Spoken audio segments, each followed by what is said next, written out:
G'day Aussie Gridiron fans, welcome to the off-season. Brought to you by G'day Gridiron and the Aussie Gridiron Network.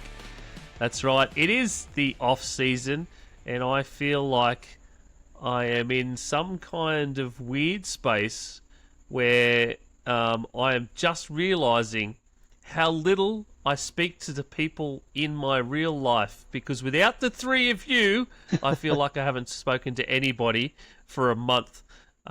Boys, we're without football, and it's very weird right now. It's incredibly weird. I miss it. My family likes it, but to them I say a big screw you. I don't know whether my family likes it, because suddenly I'm sitting in the lounge room more often when I usually wouldn't be. Why are you in my spot, Dad?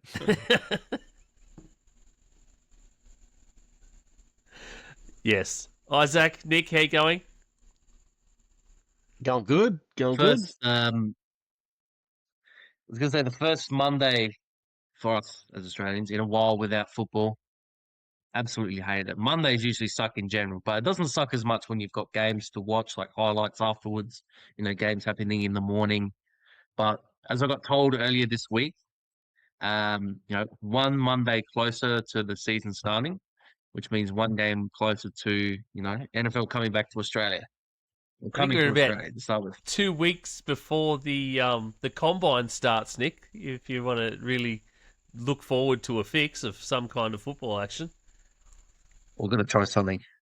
I'll go for anything at the moment. I'll watch the Hunter League if I have to. I don't care. Hey, don't knock the Hunter League. I'm just saying, if I have to, send me the link.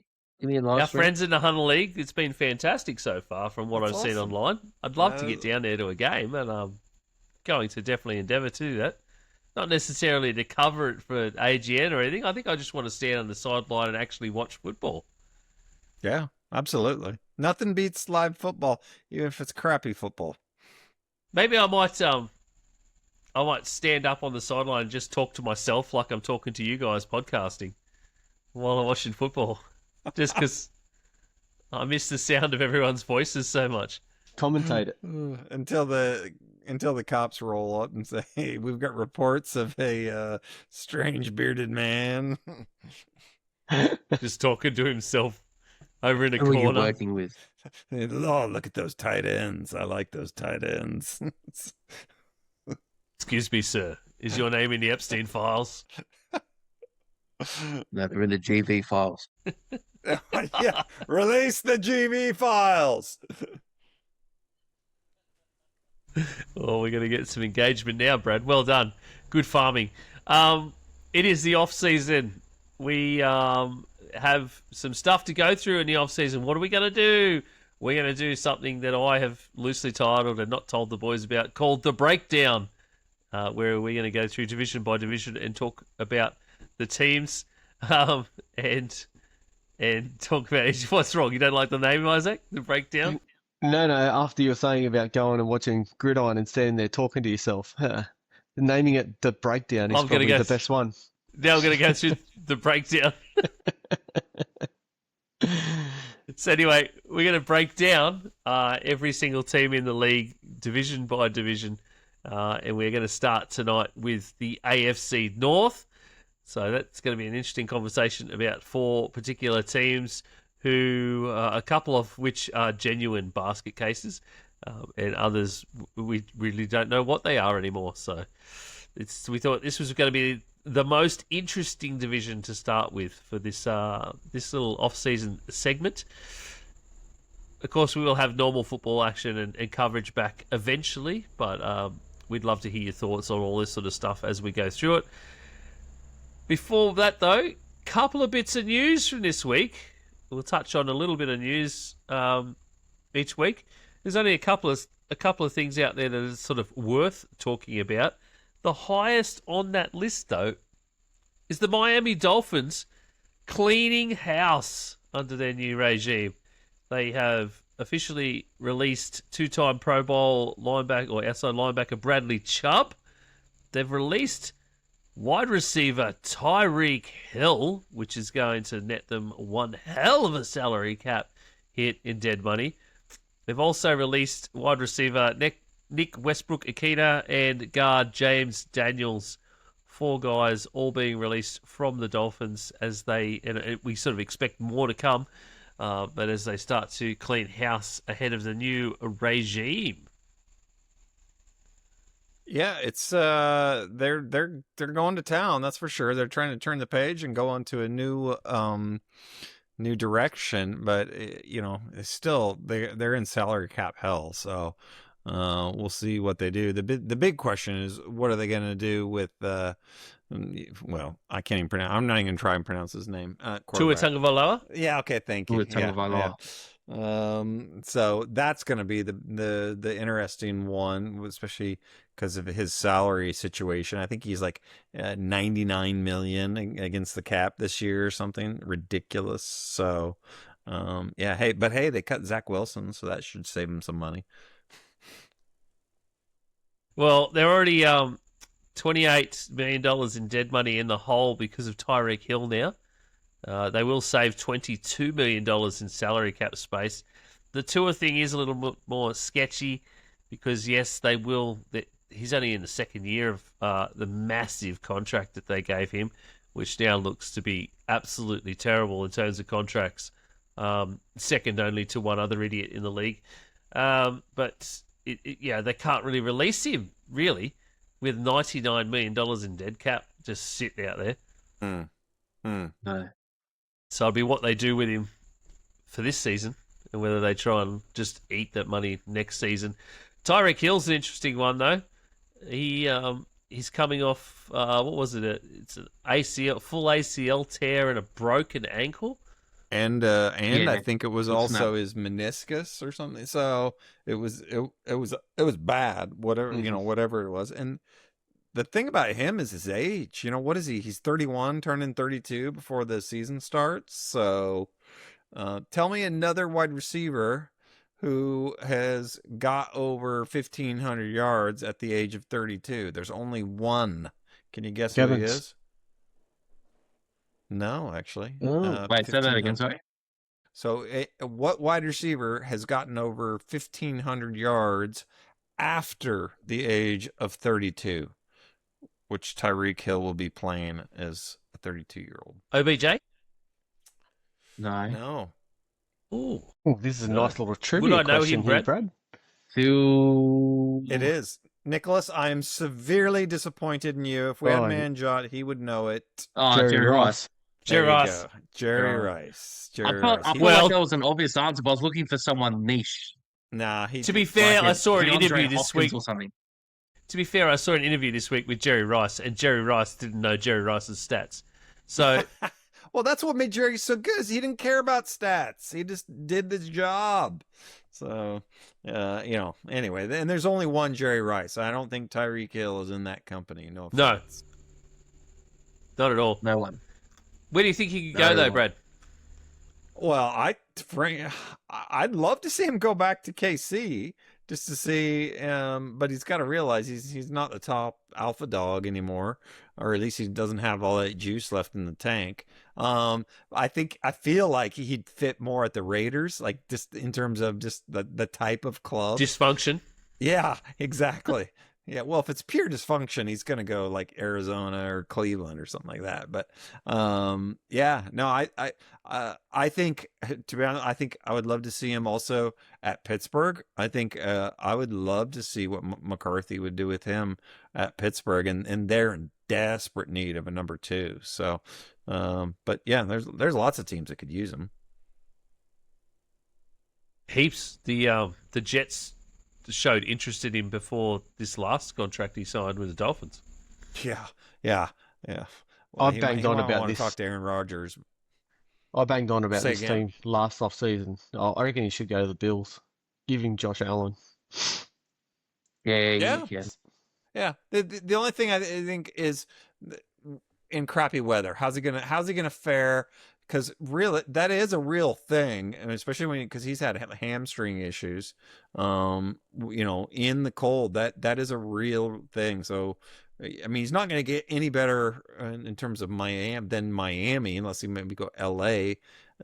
He doesn't have to deal with the humidity there. But That would be my only thing. Like if I was him going from Miami to Buffalo, no, thank you. Yeah, but he had Hill redemption arc. He had those issues in KC though. It was cold there before he moved to you're Miami. Right. Yep, no, you're right. If he's looking for a warm city team to come to, he's more than happy to come over to us.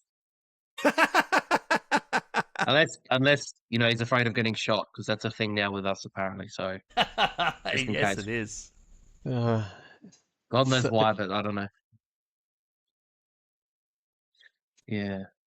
So this is crazy. Even if just going back to what we were saying about Tour before. So obviously they're gearing up for a rebuild. Obviously with the new coach coming through and everything. If they cut him before obviously June 1st, not only is it $99 million in dead money, they also lose $42 million of cap savings. So there's actually no point in cutting him because they don't actually save anything. Just because he's got that much guaranteed money. That's crazy. So they at least have to keep him. Yeah. That poor head coach is coming into a hard situation. Real hard. And the only one who really save money is if they trade him. Who's going to take him on that contract though? Well, far out. Who's going to take him on the contract? So they have to stay with him for another year. So it'll be really interesting to see. They'll probably tank. And then, like we pretty much said it before, a lot more QBs to choose from next draft. So I suppose you learn up for that. Yeah. All right, gentlemen. Do we want to press on ahead and tackle the NFC North? AFC? AFC that North. Too. Yeah. Yes. Lead us in, Brad. The Minnesota Vikings. AFC. Yeah. Oh, yeah, exactly. All right. The AFC North. Let's start with everybody's favorite team. Seems like they're the favorite when they travel on the road. The Pittsburgh Steelers, if you guys don't mind. For the first time forever, Pittsburgh is not defined by the Mike Tomlin era. Stability is out, change is in. So Mike McCarthy comes in, so you're going to see a lot of West Coast, a lot of Super Bowl talk about the fact that he's won a Super Bowl. And he's going to rely on that, and Lord knows he did it in Dallas forever till people get sick of it. And apparently he's an Aaron Rodgers whisperer now. That's the latest word. So, of course, he was the main reason Aaron left, sorry, the other way around, because those two weren't getting along. But apparently now they're all lovey-dovey. So your Steelers suddenly have a new offensive identity. They've got a little bit of cap flexibility, got quite a few draft picks, but they still have a huge question mark hanging over them with the quarterbacks. So what are some of the notable things that you guys see about Pittsburgh in this offseason? You mentioned it just before. Like, it's got to be if Rodgers comes back. If not, who do they get, or who do they go after for that offensive style? So that's there. And worst case scenario is Rodgers doesn't come back, and they go get, say, like a Kyler Murray or another QB out there that's mobile. It might be a mobile QB, and that may be where they want to head down. And as you said, the cap space, they might be able to go chase a wide receiver 2 to help DK Metcalf out next season. But I think their defense is pretty much set. That's still pretty good. It's just on the offense that they've got to go for. Yeah, Nick, what are your thoughts on Pittsburgh? They're in a bit of a weird spot. More so because, like Isaac said, that their defense is set. The question is for how long. A lot of their better guys are older. TJ Watt is on the wrong side of 30 now. Can still produce at a high level, but obviously they've just given him all that money, so he's not going anywhere for a while now. They've got Cam Hayward still there. They've got some other guys on the back end, like Jalen Ramsey, who's a bit older. So they do need to prioritize offense, though. That is the thing. They need to protect whoever they've got back there. If you're looking for a name that they probably might be able to go after that would be relatively cheap, that you might be able to get something out of with Mike McCarthy, they could maybe go after Malik Willis, who showed a bit with Green Bay. Yep.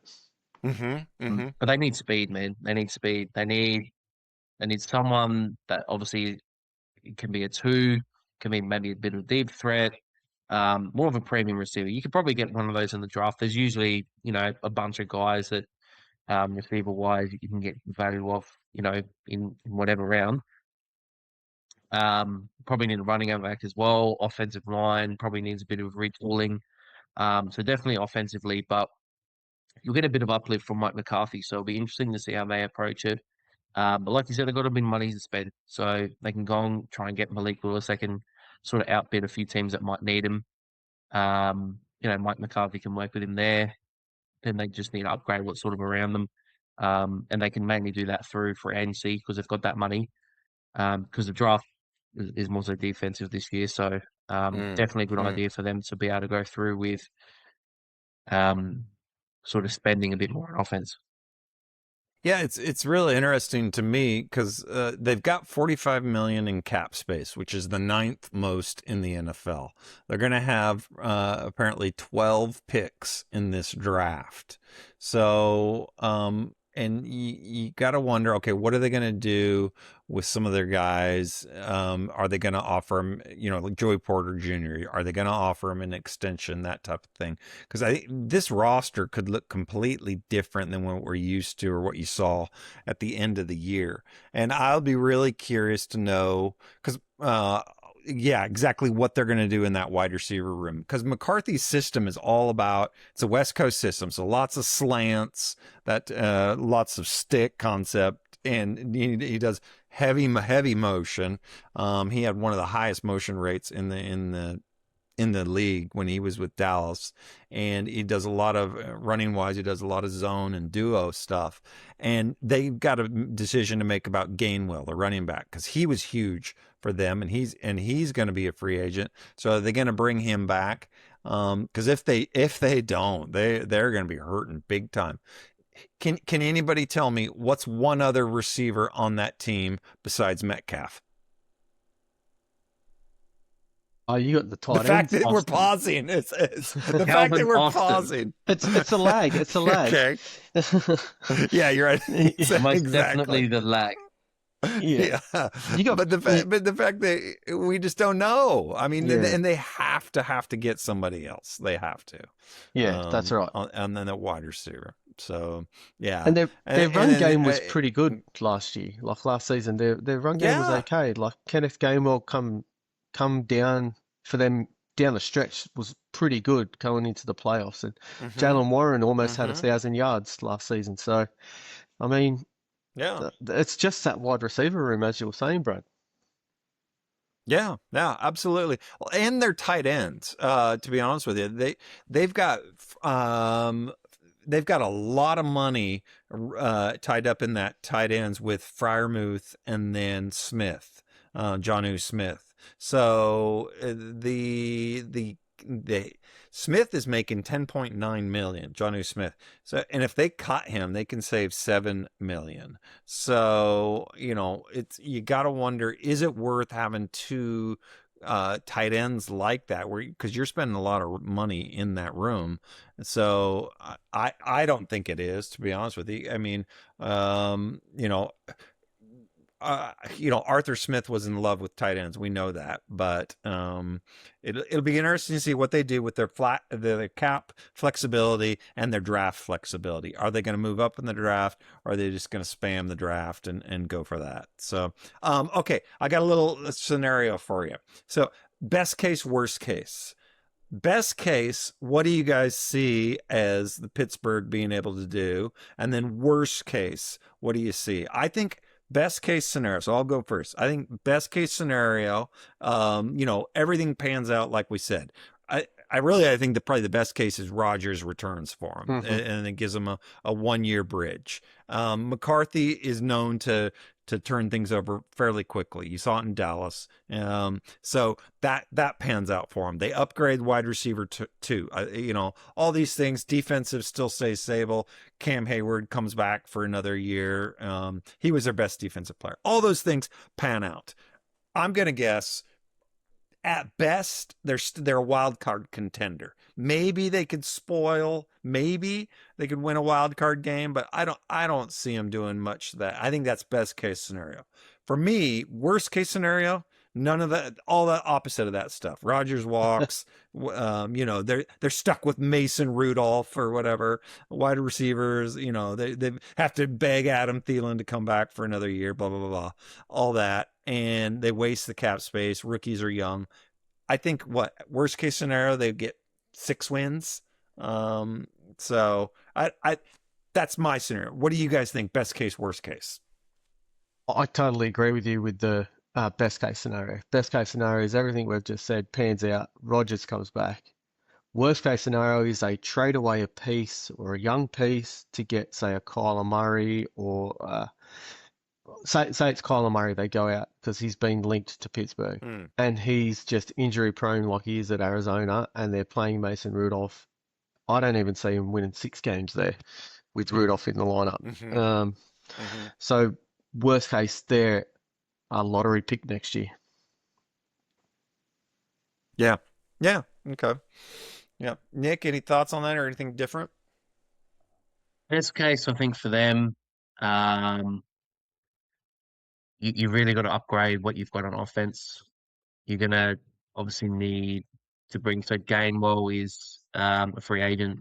You have to bring him back. I think maybe you can roll the dice on like a Malik Willis. You can get through free agency, or you might be able to go back to Rodgers if he's there. And that best case just means that Mike McCarthy can elevate your floor offensively, which is what they've been needing for probably since Big Ben. Worst case is that best case still might happen, but the worst case is that their defense, their age finally catches up. The bill comes due, and then they've got a lot of guys that are just injured, just too old, aren't producing as much, don't have as much energy, and they become unstealers-like, where you're just seeing a lot of sort of games where teams are putting a lot of points on them, and they end up finishing, I don't know, 3rd in this division comfortably, and maybe even the Browns are catching them. But I think overall, Mike McCarthy would be able to elevate the floor of it offensively and just worry about defensively. So it's a weird thing where they have to sort of ignore the red flags that they've got defensively just because of what they've got there and how bad their offense is. So it's a strategy that they can hope just holds for 1 year, and they can sort of retool the year after. But it's going to take a few years to sort of reconstruct this roster.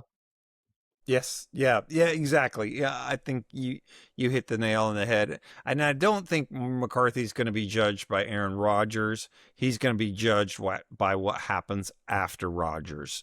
They're not, he's not going to get fired after 1 year. So anyway, you mentioned the Browns. Moving on. Everybody's favorite Brown, unless you look in my underwear. So we have the Cleveland Browns, which you got to be, the Todd Monken. So the Browns hired Todd Monken as head coach, and basically you're thinking offensive reset is what this is going to be saying. So, but the problem is with the Browns, it's basically we might stand pat at QB. We might maybe add a starting QB. We might draft a QB, or we could hope that Deshaun Watson Achilles, cleans up and he's ready to go again. You don't know to what degree the ineptitude meter is going to point with the Browns. I think they've got to fix that QB room. They've got to figure out, they got to get an identity. Do you stay with Watts or do you stay with Sanders? Do you try and go back to Watson? What do you do there? I think is a huge thing. What do you guys think with that QB situation? Are they just going to say Deshaun's the guy and go with them? I'm not too sure. I think it all depends on training camp and to see what he comes back like, how his mobility is if it's no good, they stick with Shador. I would say, if he's Okay. Yep. sluggish around the field, which he may be, they stick with Shador and they lean heavily in the draft. They've got a heap of draft picks this year. They got 2 in the first round. They got Jacksonville's from last year, which isn't like it's still a first round pick, but it's not a high first round pick. Yeah. So they've got to work well in the draft again. So yeah, I don't mind their position. They've got a lot of work to do. I'm not too sure about Monken as a head coach, but I guess time will only tell. Yeah. Nick, what do you think? Are they going to go with Sanders? Are they going to go to Watson? Are they going to go a plan B? I think if you're Todd Monken, where you could probably try and gain the most sort of value out of how people perceive you and everything is probably going to be if you can revive Deshaun Watson, because you're probably not going to get him back to what he was, late Houston days. That's probably a given.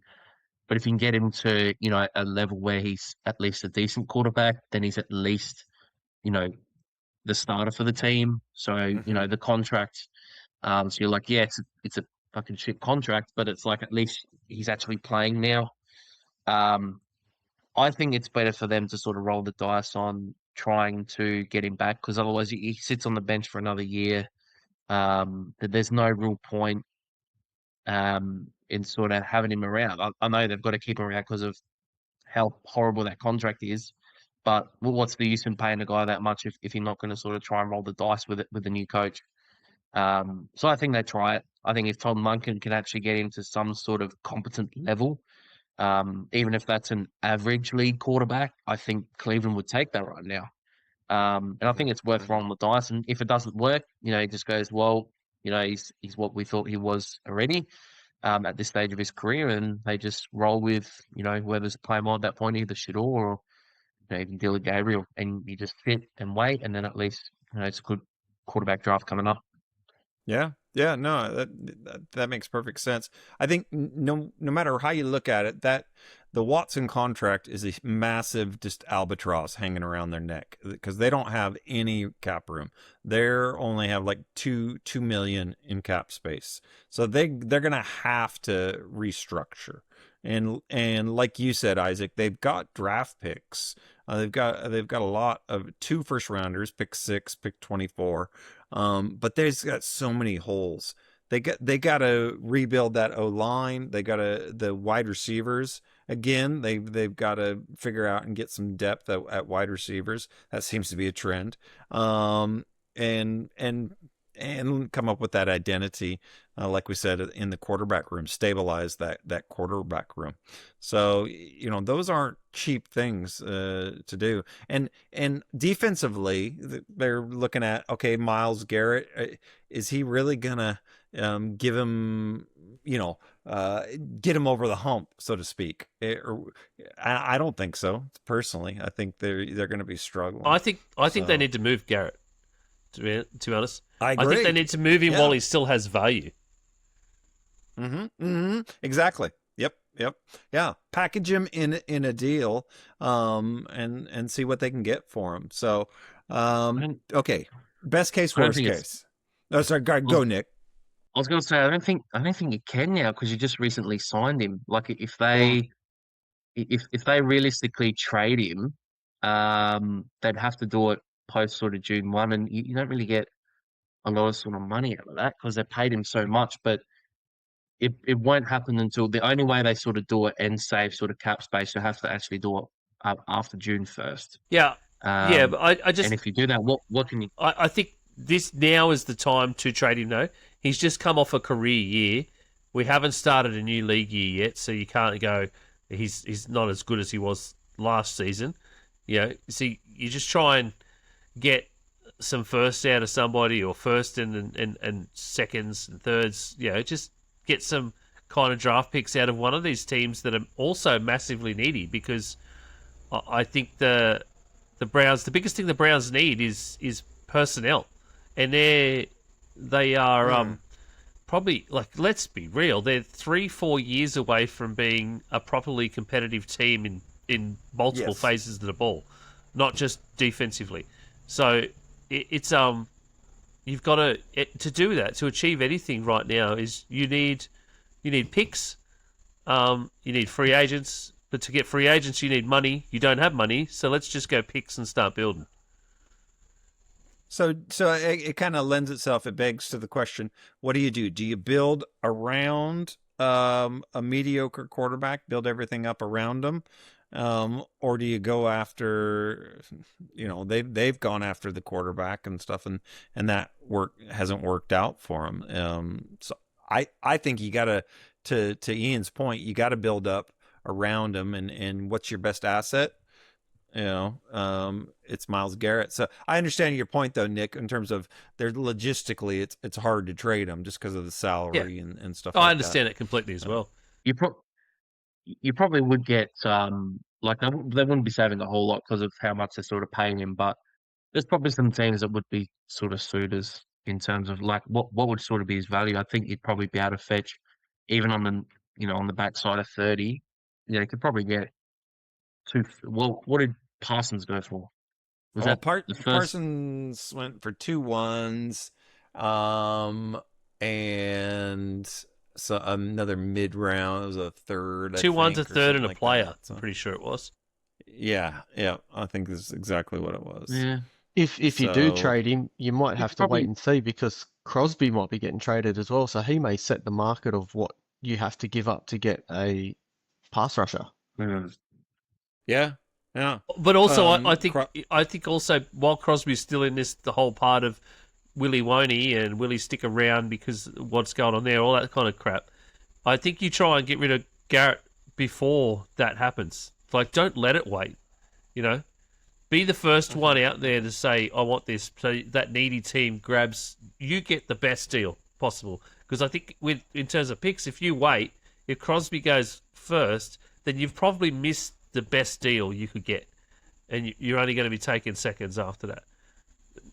Well, yeah.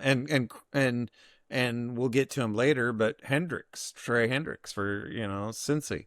So if he gets out there as well. So, I think you make best case for me for the Browns is that they keep Shedeur Sanders. They do the correct way of building a team. Build in the trenches first, especially O-line. Get some younger guys, healthier guys in there and build the team with a view to, in 2 or 3 years' time, do the correct thing again and then grab, if you're in a spot, grab the prodigy QB. Like someone you definitely believe in. Not a kid that went late rounds because of all this nonsense that went on in the NFL and then a coach holds them back and there's all this drama and all that shit. No, grab the kid that everybody universally says, that guy. So, or go down the route of so many other teams in the league, probably another third of the league, and just go out and get veterans. Get veteran free agent quarterbacks who aren't like way past their prime yet. So you go and build and then plop in someone of the caliber of a Matt Stafford or, caliber-wise. Like that's like when he came to the Rams at that point where that trade happened, he wasn't past his prime, but you knew he was going to succeed. And that's, just more assurance. Yeah. Do you want to put a possible win? How many games do you think they're going to win, Ian, in best case scenario? Right now? No, I don't know. I haven't really even looked at schedule for next season for most of these teams, to be honest. Yeah. All right. Schedule-wise. But best case scenario for them, what did they win this year? 3? 4? 3. 5? Yeah, 4. 3. Was it 3? So okay. I would say best case scenario for them, you shoot for 500, basically, I think. Yeah, or 8, 9, 9, shoot and for 8. that 8, 9, 9, and 8 range, and anything over that is gravy, Yep. Yeah. Anything over that, and you can say we are 100% heading in the right direction. So how we've built it here, that's the direction. Yeah, like it's a big arrow. Isaac, best case, worst case. Best case scenario is they trade away Myles Garrett, get those picks, and build from the trenches, and they're competing for playoffs in next 2 or 3 years. Worst case scenario is they continue to eat Deshaun Watson's contract because they got it, they made it, they did that deal, and they suck and they're back in the same position. They're just treading water at the bottom. Yeah. No, until they're finally done with that deal. Yeah, that's right. Oh, they'll never be done with that deal. For me, the absolute, and I didn't say it, but the worst case scenario is that they go out and they do all this work in the off season, in free agency, and the draft, and they pick guys and they sign guys, and then they win 3 games again. That's the worst case, because then all of a sudden you're going, what direction are we in here? Look, what are we doing? We're rudderless. We're just, yes. Yeah. No, I hear you. Nick, best case, worst case.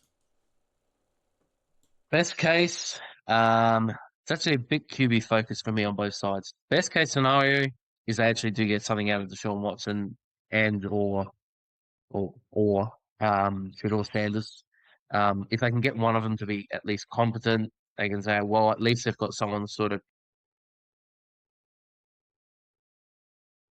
And on the flip side, though, the thing that would sort of worry me the most is that going off of how weird Cleveland are and their decision making, they've got that pick from Jacksonville as well. So if they end up sort of flipping that and trying to trade up with maybe the Raiders for maybe Fernando Mendoza, which is probably the opposite of what Ian said, doing the get the quarterback first, then build around, which is obviously the worst way. That is something I could see them doing.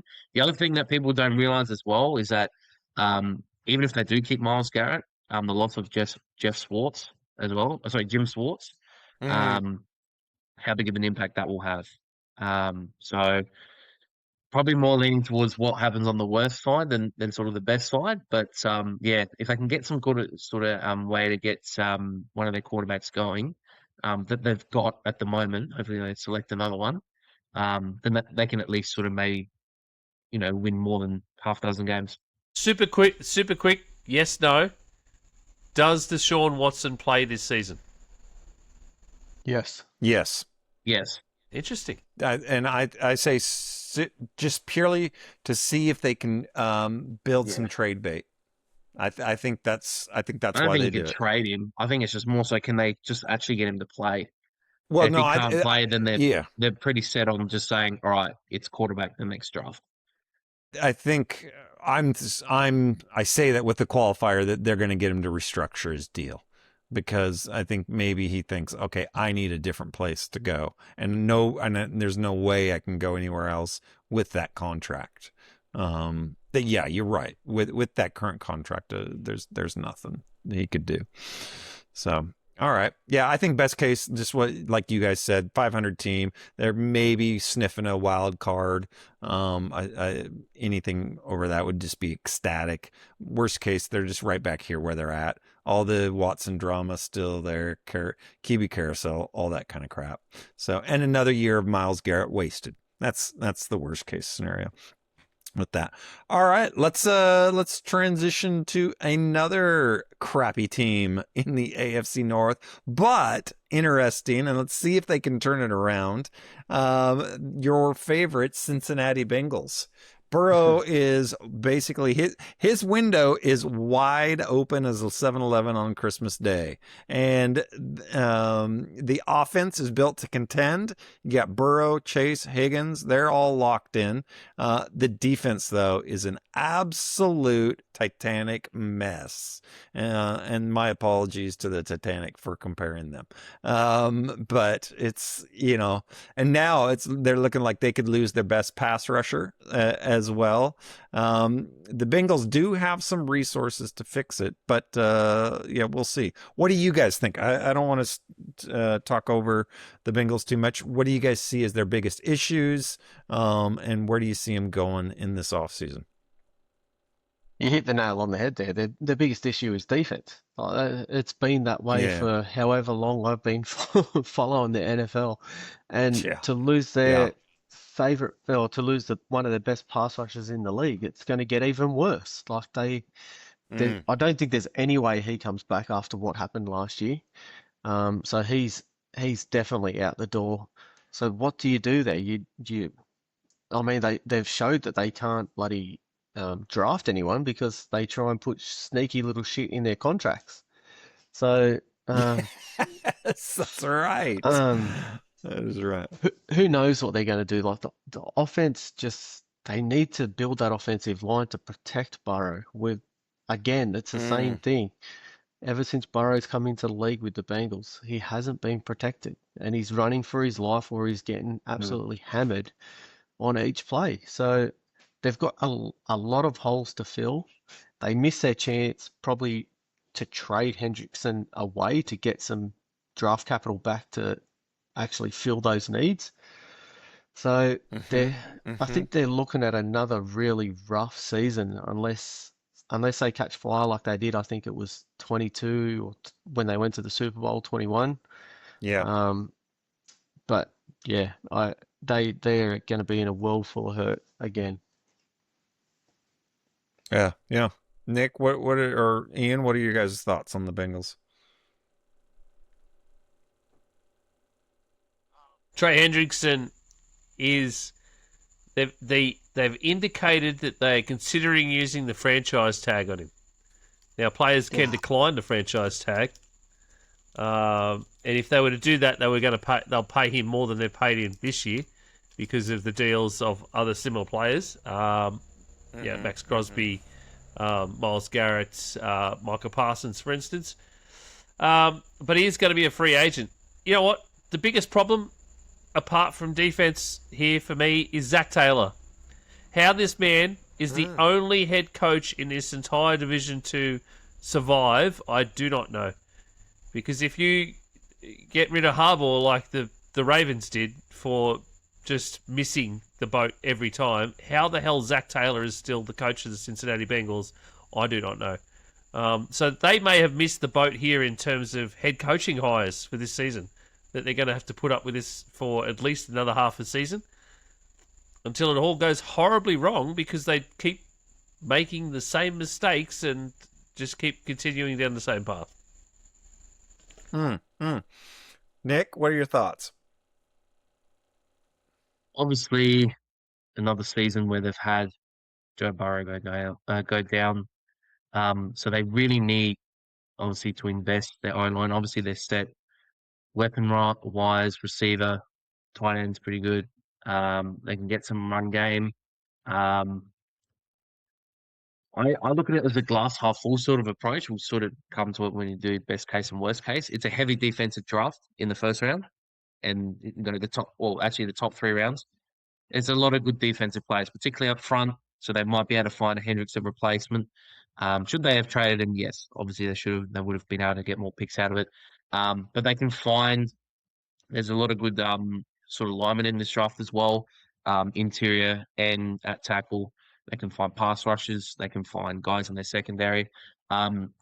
So there is an opportunity for them to turn things around quickly. It is a bit of a weird division, but obviously at the same time, they do need to find a way to draft O-line as well. So if they can find sort of a balance of, because they do have not a lot of money to spend. They've got about 53 sort of mil to spend. Obviously, if they don't bring back Hendrickson, then obviously that stays as it is, and a lot of it sort of opens up to what they can do. But if they do pay Hendrickson, he takes most of the cap. Personally, I wouldn't now. There's no sort of point. You could probably go out and sort of spend on a few guys, a bit like how Chicago did it last year, where you sort of spend the sort of interior O-line. You can maybe find another tackle in the draft and then just draft defense. So there is a bit of a theory that they're set up for the draft to land perfectly their way. But again, it comes down to how well they can sort of draft and sort of scout and get players, firing on all cylinders. Yeah, you guys all mentioned Trey Hendrickson, and I think what do you guys think? If you're the Bengals, do you tag him and try and trade him, or do you just tag him and go all in on this season, or do you just let him walk? So 3 options: tag and trade, try and tag him and re-sign him, that type of thing, or do you just let him walk? Well, there's another option there that he doesn't accept it. That he's just had enough of the organization that they stuffed him around so much last year that he just says, no, I don't want a franchise tag, and I'm out of here. And And that's what I think's the minute he does probably that, going to he happen. can shop himself. That's right. Go say that again. The minute he What was does that, he can shop himself as well. Yeah. Is he? Does he become an? I don't know exactly how that works. He doesn't become an unrestricted free agent, does he? He's a free agent in 2026. Yeah, he would. Yep. He would if he declines the franchise tag. Yeah. Okay. Yeah. So yeah, that's a very, very real possibility. And they're in this spot because they didn't sign him properly last year. So yeah, and if you remember, all he was asking for was a longer term deal than 1 year. Yeah.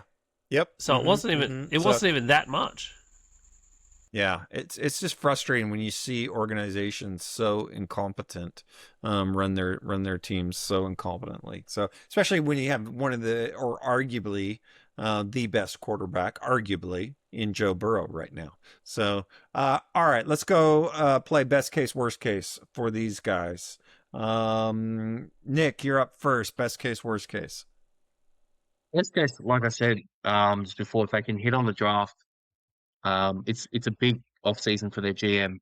If they can hit on the draft, get some defensive guys in those sort of first few rounds, they'd be a little bit better defensively. And obviously, if they can keep Joe Burrow sort of upright with investing in their O-line, a bit like Chicago did, they can definitely secure a top 2 spot in this division if they can hit all of those sort of picks and sort of transactions.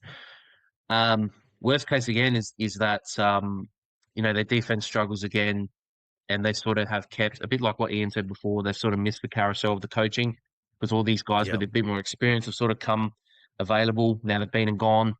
So, let's say, Joe Burrow is a bit in and out. He's not season-ending injury, but, he misses half a dozen games again because they couldn't get O-line right, or, he's we just go, yep, he's just injury prone. Then, you've got a quarterback that's on big money that is injury prone. Plus, what do you do with Zach Taylor? He's an offensive guy. They can't get their offense sort of consistent enough where they've got all their guys available.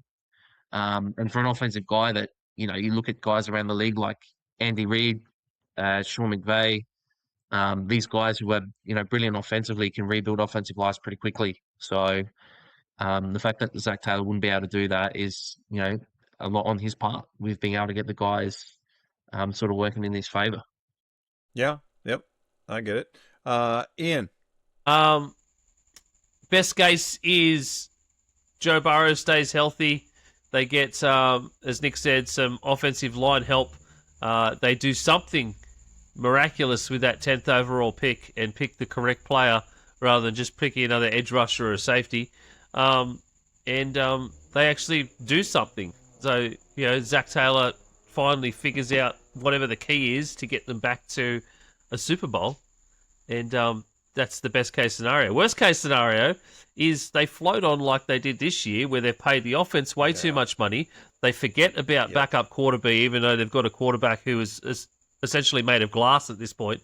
And they don't do anything at all with the defensive side of the ball. And they finish at this same point that they did, fourth in this division, which they can't manage that. Third or fourth in the division again. The way this division is right now is not good enough. Yeah, but Taylor still will probably come back for another year. Isaac, what do you got? Best case, worst case? I'll just echo Nick and Ian on that. Best case scenario, they find something offensive line. Defense is mediocre, which helps out. That's about it. The worst case scenario is Joe Burrow has enough and he demands a trade and he wants out of there. Yeah, There have been some whispers that he may become available, and if they don't get protection on him this year, I reckon this is a year where he says, "All right, I've had enough of this shit. I'm out of here." So that then they go into complete rebuild mode. They do the fire sale. Burrow's gone, Chase is gone, Higgins is gone. If they franchise tag Hendrickson, he's gone, and they just stockpile draft picks.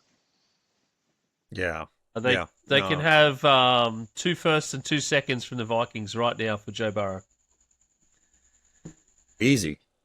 Oh yeah. No, I guarantee you some team would offer 3 firsts and change for Burrow right now.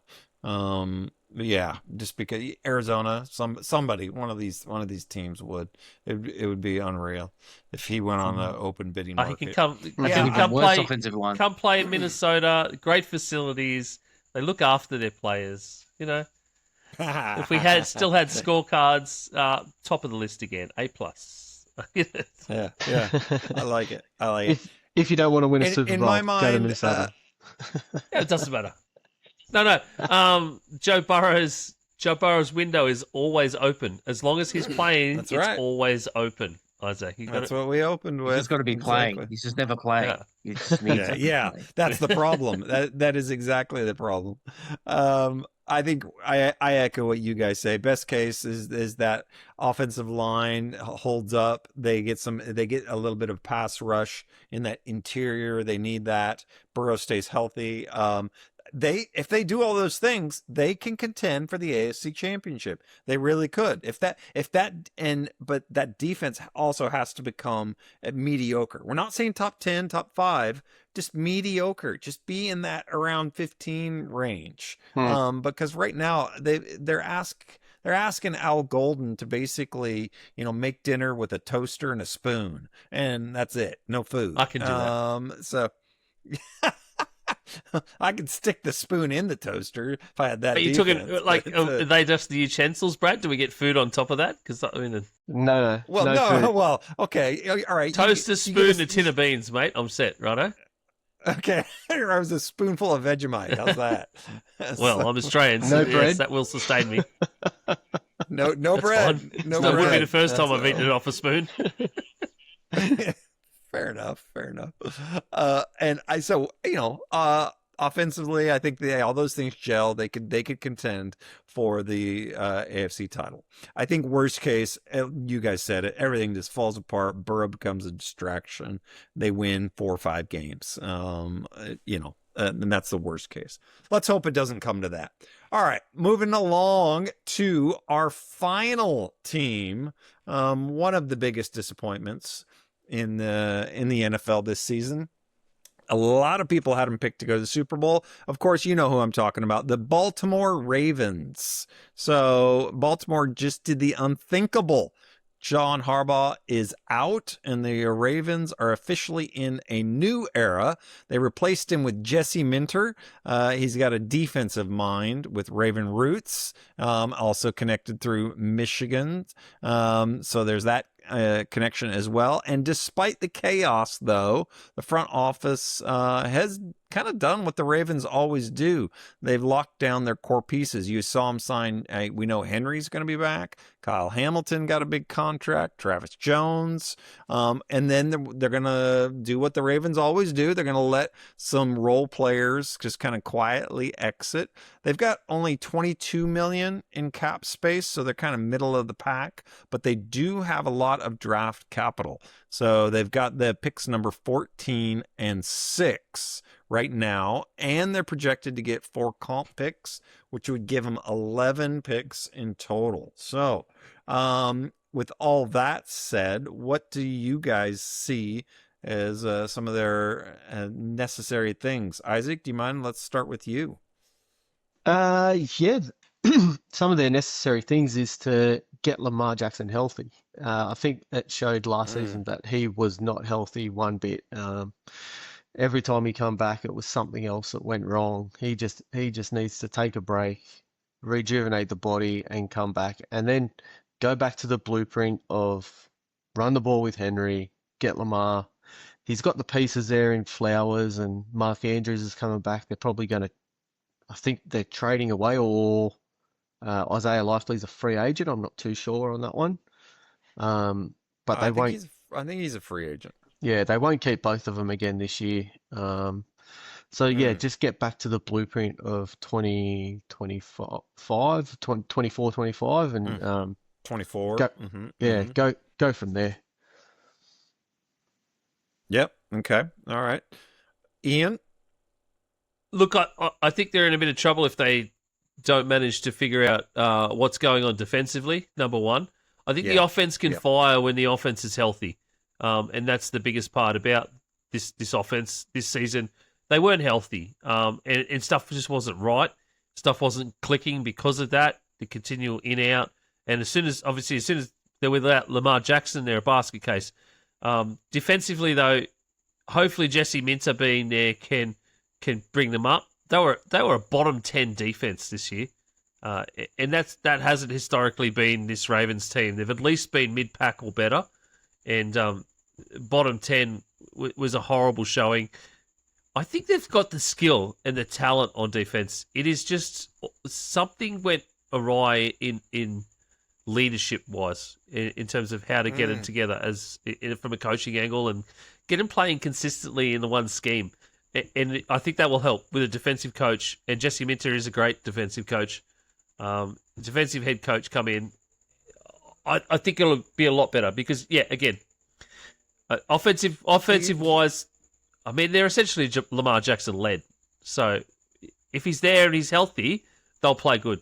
Derrick Henry will rush for another 14 million yards, all that kind of shit. But it's just we all saw it this year. They had to keep scoring stupid amounts of points because their defense kept giving up stupid amounts of points. Like, they had to outscore their own defense. So if they can fix that, that's where they're at for me. So in your mind, the Harbaugh firing was warranted? He deserved to go? Don't know whether it deserved, Brad, but I think it's the old adage of if you keep making the same mistakes, like we're at those kind of cliche lines, So not necessarily mistakes, but they kept doing the same thing over and over and over again. At some point, is it the definition of madness?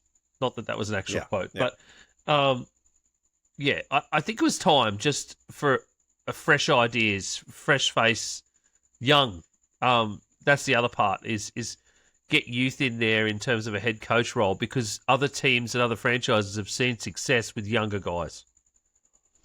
Yep. No, I hear you. Nicholas? Defensively, we just spoke about it. The last 2 years, they've been really poor out of the gates defensively. They've had to win in shootouts. Last year, they were able to turn it around a little bit better than what they had this season. So not quite sure what had happened there. Definitely up front. You talk about defensively up front. They've got the talent on the back end. They need guys that can get to the passer badly. They need guys that can stop the run. But if you can't get to the passer, then they've got a lot more opportunities on the back end to break down, which is what's happened.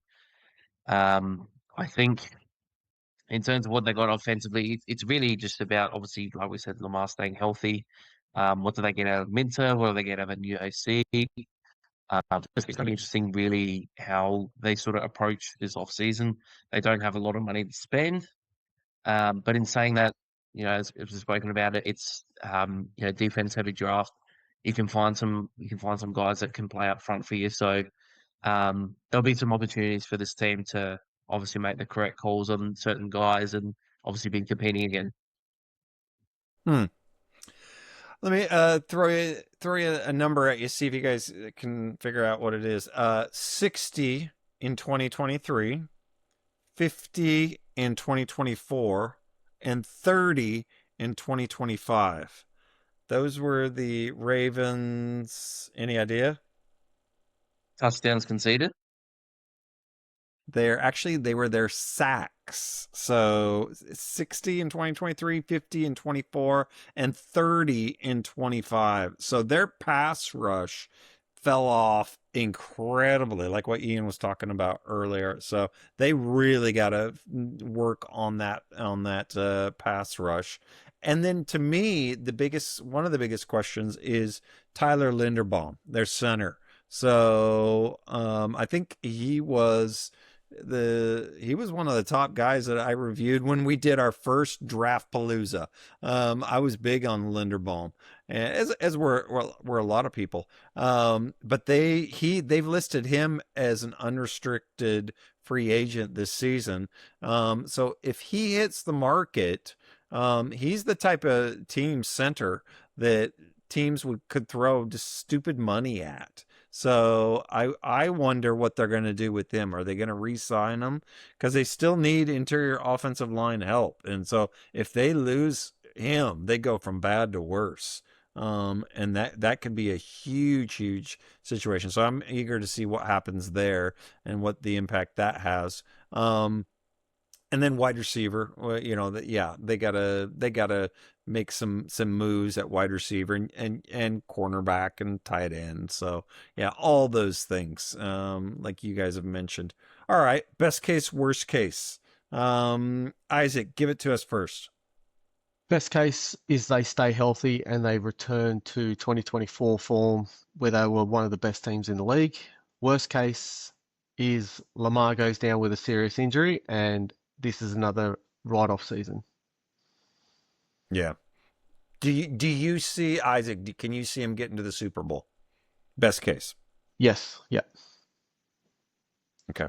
A set of fresh eyes in Minter, like you guys are saying, fresh eyes, fresh defensive mind will kick that defense into gear again, and they'll push on. I can see them going to the Super Bowl next year.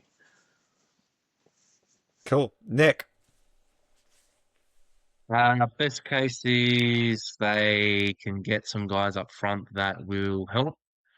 More really on both sides of the ball. Linderbaum's their best lineman, as we were talking about him just before there, Brad. So they can bring him back.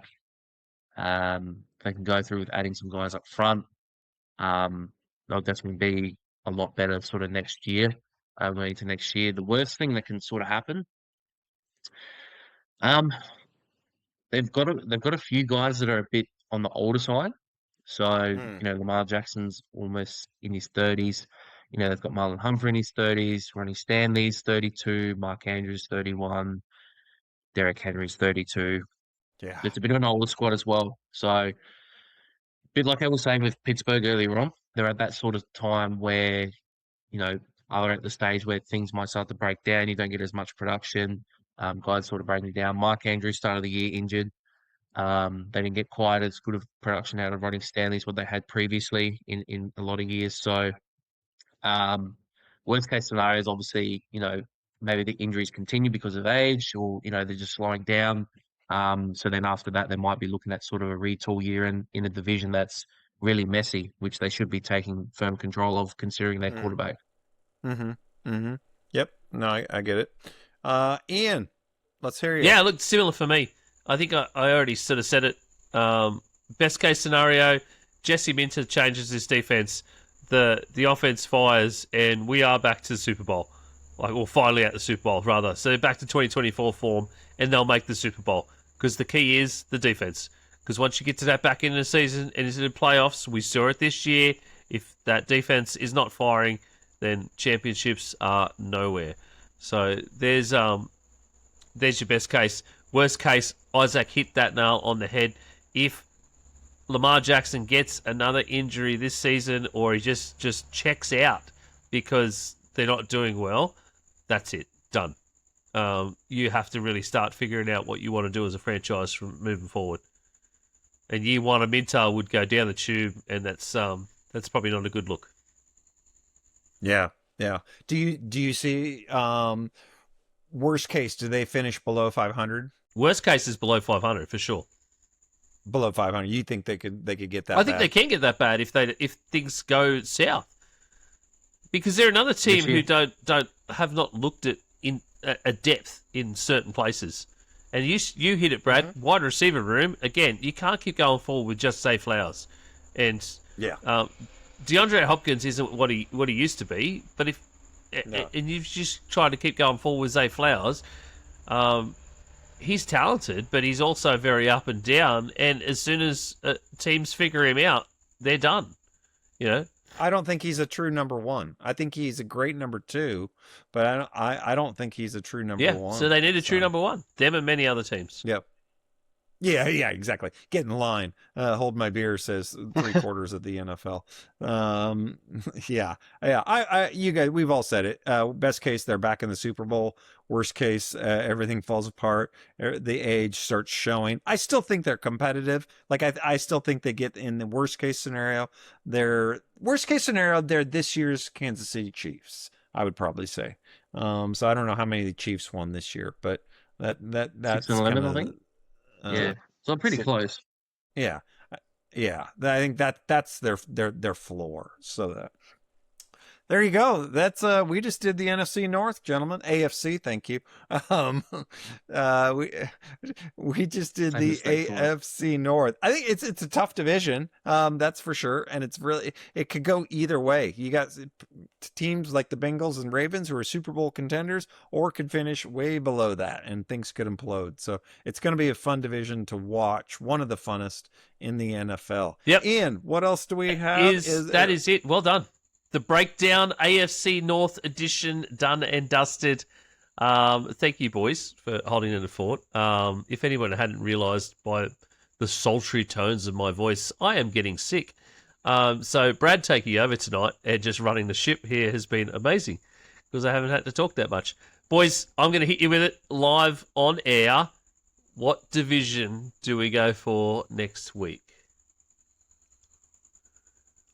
Well, I think because Brad said it the most, NFC North. Do you want to go to the opposite side? Yeah, Brad said more about the NFC North than the AFC tonight. Okay, right. Yeah, well, let's rescue Brad, and we'll just finish off. We'll do the NFC North next week. So look forward to the breakdown NFC North edition coming at you next week, and of course any news that hits the wire. Anything interesting we can talk about, we will have a chat about that. Thank you very much for joining us. As always, at G'day Gridiron on all the socials. YouTube, if you haven't liked, followed, subscribed there yet, please do that. Just go and watch the videos. Put it on repeat while you go to sleep. Just, Manjot does that. Just get us some views there. Hit maybe comment as well because that all helps. Like us on Instagram, Facebook, as I said, on all the socials at G'day Gridiron. Linktree/Aussie Gridiron Network to the links to all of the other boys' stuff and our merch store. We'll be back next week, and we're going to hit up the NFC North. So thanks, boys. Thank you, everyone. See you later.